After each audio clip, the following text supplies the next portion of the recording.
what's up, guys? Thank you for coming back here. We have a fireside chat with Aptos. So why don't we start off with an introduction? I'm Nero, CEO and founder of MCA, Multichain Advisors, and we'll jump to David. Thanks for having me, Nero. Thanks for having me at the Multichain event today. David from Aptos Labs. I can go into a little more depth if you'd like. Please do. Yeah, sure. So I've been at Aptos Labs since we founded back in I guess roughly February of 2022. Before that time, I was actually at Facebook, part of the original team that built out the predecessor to Aptos, which is the Libra and then the DM technology. So been around for a while. Had a fun ride so far. Love it, love it. So why don't we kick it off with that? Let's go way back. So tell us about your story at Libra, Facebook. Indulge us. Yeah, well, I would actually say it goes even further back. So I spent probably far longer in academia than I would advise anybody else. And I finally left in 2015, but I was working in decentralized computing, anonymous communication. I was on the periphery of crypto. I was at the conferences where I think ZK Cash was launched, and I was always looking at it like, people might make money there one day. Maybe I should buy some of that. It's still super cheap. I remember when, Bitcoin was used to buy pizza, and I think they used thousands of Bitcoins to buy those pizza. I'm like, that was probably a good use of money. And now I reflect on that. I'm like, wow, if I had just aped in earlier, things could be entirely different. I took a stint over in ads when I was at Facebook early on, which is really great, just to transition from academia of just, having fun to trying to be practical, which it was great that Facebook did take on blockchain technology because it was the intersection of fun and trying to be practical in those days. And in that space, I think Brian, who just came up, the effort was to try to reach out to all the unbanked, all those that were trying to get financial access, the billions of potential entities, which means we had to think about technology in a very different way than anybody else was at that point in time, which, brought forth a ton of amazing technology. But also the vision of the LibraDM projects was too big, and it ultimately kind of crumbled. Very devastating, but I had a lot of fun. I also then got to work a bit on trying to bring blockchain technology into Facebook in particular. There are NFTs on Instagram, Facebook. We had to build all the services to process, index all that content. And it brought another perspective to the forefront, which is blockchains are goddamn hard to develop for. And so you've got developers that are thinking about their smart contract, their website, and now they got to think about the data and the interactions. And if it took a Facebook team 6 months to build out all the indexing for these different services, and you're going to build a complex app, well, now you've just blown through a good chunk of your time doing this data processing component, which is a hugely relevant when we actually transition to kicking off the Aptos initiative, which is we really wanted to make it so that everybody that's building can focus on their business, their product, and not on figuring out how Web3 works. And so it's been a phenomenal journey. We started in February of 2022. We launched our mainnet roughly about 8 months later in October. For all of us, we were keeping our fingers crossed. We were always worried that somehow the Fed was going to come in and say, "Oh, you Facebook mutts, why are you doing this again? We told you not to do it once. You can't do it twice." But fortunately, because we were more focused on just the core blockchain technology, we were able to actually get to a successful launch. Day one listings across almost all the major exchanges. In the time since then, we've been continuing to build, and particularly focused on building that cloud of Web3 technology, so that when developers do come in, they are just really focused on building their core product, and they can. I wouldn't say it's as easy as developing on Web 2, but our goals are to basically say we have that cloud, we have the AWS or GCP for Web 3. No, that makes sense, and crazy story. I guess before we jump back into Aptos, do you think Facebook/Meta will ever do anything with blockchains again, given all the things that's happened in the past? I mean, I think with as we see the evolution of Web3 and we see where things are going, I think the presence of seeing the movement of money happening so quickly on Web3, I think that's going to be the forefront of technology for the next decade. We can see major organizations like PayPal are even exploring that as ways to improve their efficiency. In fact, I think it was earlier this month, we actually saw, or last month, we saw Pack Token come to Aptos. And so Pack Token is a RWA, a real world asset that represents real on-chain loans. So this isn't none of this Web 2 confirming into Web 3. Literally, we have assets on-chain between borrowers and lenders in a regulated environment, all being driven through this amazing technology. And this enables a new form of access to financial assets, which isn't available in Web 2. And I do believe, as Facebook does want to be the cornerstone of payments, whether or not they figure that out, Web 3 is going to be probably the most efficient way. And I think that also tails into what the Libra initiative at Facebook eventually tried to do. It was a last-ditch effort, was to try to bring a stable coin that they could seamlessly transmit. There's actually, I think, you could do remittances between, I want to say, Philippines and the US. And so people could actually have the DM stablecoin for a very brief period of time. And because of that fact that it did just allow for that seamless exchange. So whether Facebook does it themselves or they partner up with somebody, I think it's going to happen. That's huge. What a like crazy timing and missed opportunity. Because even today, I just heard like Bank of America is coming up with their own stablecoin for the US dollar. So stablecoins have been hot. But let's jump to Aptos. So tell us more about like what is Aptos like focused on right now? Obviously, Aptos was one of the earlier chains that embraced NFTs, after like the Ethereum and Solana run, and there was a huge success over there. And then where are you guys focused and kind of positioning right now in the current stage and the future? So the NFT thing is actually really interesting, and I don't really know how it happened.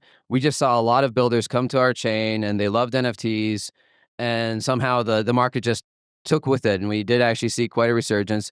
I think even of earlier, I guess late last year, we were still seeing that Aptos was one of the better places to do NFT trading. Which I know people say, well, NFTs are dead, but they're still fun, and we actually have a pretty cool on-chain game. Well, I shouldn't say it's on-chain, but there's a game that leverages NFTs, and they have maintained their value quite a bit. The Supervillains Wanted game actually uses NFTs to give you sidekicks that you can use in game that give you additional attributes. So it's pretty cool to see that that's still happening in this era.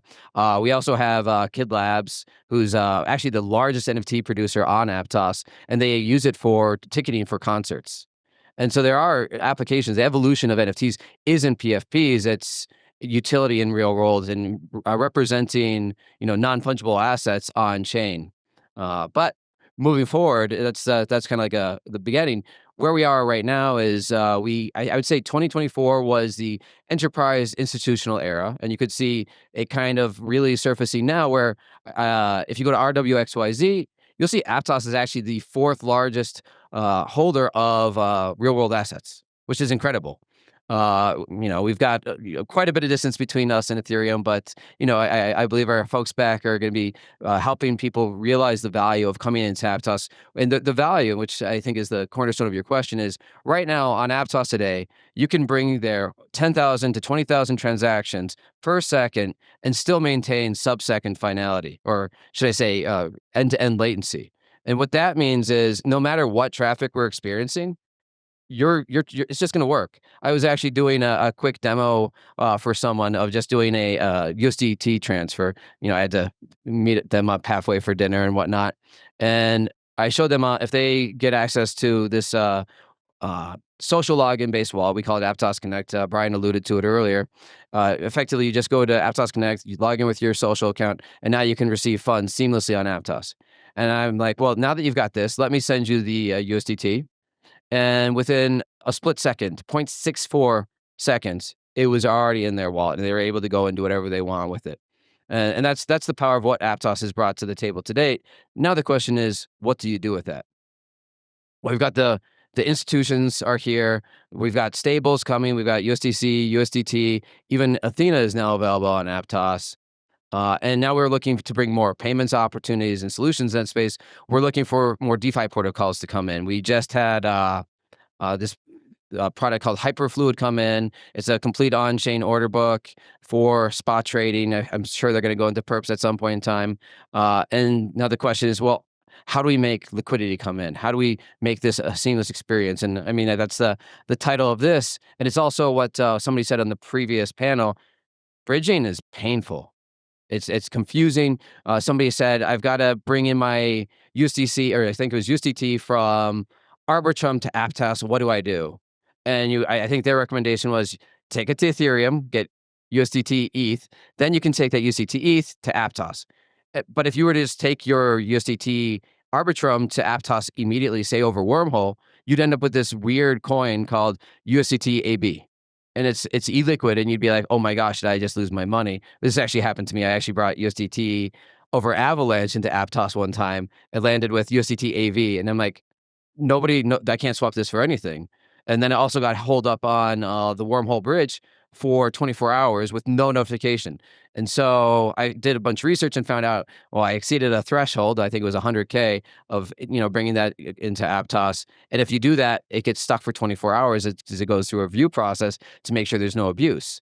I didn't know this. And so I'm over here going to the Wormhole website and every 5 minutes trying to push on my transaction to make progress. And it's like, sorry, not available. Mind you, again, no error messages. I'm a very confused, nervous user with a shit ton of money just stuck on chain. And so we're not even on chain. Who knows where it is, because it's in a wormhole. And then finally, after 24 hours of stress-free time, it finally kicked through. Mind you, if I just sat there and didn't know anything, I'm a Web 2 user just screwing around in Web 3, I might have just lost all of that money. But I'm a persistent, dumb Web 3 person that kind of figured it out. I mean, And so we need to fix that. That's the point of the message. I didn't get to the punchline, which is I don't want people to do that. And I don't want people to come into Aptos. Like, we're going to have all these great dexes, and we have our head of ecosystem just announced last night, we're going to have $200 million worth of incentives coming to Aptos. It is the right time to be building dexes, DeFi, trading applications, and we're going to make everybody successful and happy by being part of that Aptos ecosystem. But we're only going to do that if we make it easy to do cross-chain aping into Aptos.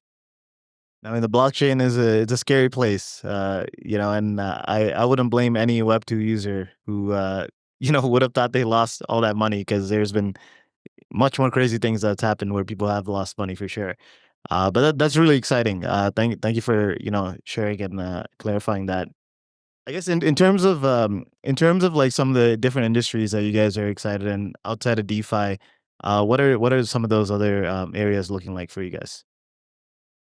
Well, in terms of, I think what we want to see more on blockchains is what you can do by holding on to these assets. And so the reason why I brought up supervillains is because you can actually go there right now and buy gaming assets using a mixture of APT, USDC, USDT, or you can use PayPal. But the problem with using PayPal is in many regions of the world, you can't. And so crypto payments actually enable new ways of accessing goods that might not have been available to you. So I do want to see more of these types of storefronts appearing so that, users can engage more meaningful with the applications, the services, the providers that make the most sense to them. So, if there are people out there that are building products in this space, I'd love to talk with you and figure out things that we can do to collaborate. I was actually just talking to a gentleman out on the floor earlier, and he said he's got I guess it's a pay for transportation, like I guess an Uber type of scenario. And he's like, right now they get cash and they have to transfer it all through PayPal. And then PayPal takes its chunk of money off of that. But that also limits their reach in terms of who can actually be part of it, because they have to go through KYC and all this other stuff. If they build out that platform on top of Aptos, which, fingers crossed that we can come to the right agreement there, it's going to be seamless. They can scale up. They're going to have the security. They don't have to worry about their account being locked by PayPal, because they're like, wait, why are you disseminating all this cash? Which, you can hear all the horror stories that happen in PayPal. But the reality is, you own your keys in crypto, so that doesn't, you don't have that risk. No, for sure. Like, just banking in general, like you might have your money in the bank, but if you want to withdraw, let's say $100,000, it's not your money anymore. Precisely, precisely. So, I love to see these applications and opportunities. And the reality is, we have this 10,000, 20,000 throughput that's available. And I look forward to all the opportunities that might bring in, whether that's more trading opportunities or just interesting applications, or, point of purchase where we can actually imagine somebody just swiping a card and it's pulling directly from on chain. This is something that we can guarantee on Aptos that you can't really see anywhere else except for existing payment rails that are going to siphon off 3% or more from retail. And the blockchain technology actually enables cutting a lot of costs and bringing more value to both the consumer as well as businesses. No, that makes a lot of sense. I guess as we wrap this up, that question came back to me. What are some of the champions, builders in Aptos that you want to highlight as we wrap this up? Well, I have a long list, and I'm sure I'm going to upset some people by not naming them all out. But I think at the top we've got Amnis, who's built out the largest LSD on Aptos. I think they tell me they have all but 5% of the liquid APT basically invested inside of their protocol. We've got Ares, who's got the majority of TVL on Aptos. It's our borrow lend product. Let's see, going through the list, we've got a handful of different dexes that are really great. I just mentioned Hyperfluid that just launched. They were able to bring in a massive amount of TVL almost instantaneously. We've got legacy OGs like Thala Labs, who with their partnership helped bring in Athena. We're working with Solana, who has been an early go-getter of the technologies we've been bringing out. In the gaming space, I already mentioned Supervillain Labs. We've also got NT who brought this really cool game called Castile into the space, and they told me that they did several millions of dollars in a early play test environments. And so there's a lot of really amazing things happening in the space. We've got great platforms for aggregators and general technologies from folks like Kana, who has just really superb sex, actually. Jewel Finance that is figuring out how to bring in AI to help with money market funds. And so it's a lot of really great projects in this space, but there's also huge opportunity for developers. We have ongoing hackathons all the time with our collaboration with Dora Hacks. And there's actually, if you can remember the phrase meta move, if you're into AI, you can actually go and join that ongoing hackathon right now. Awesome. Appreciate it, David. Thank you for your time and all the insights. My pleasure, Nero. Thanks for having me.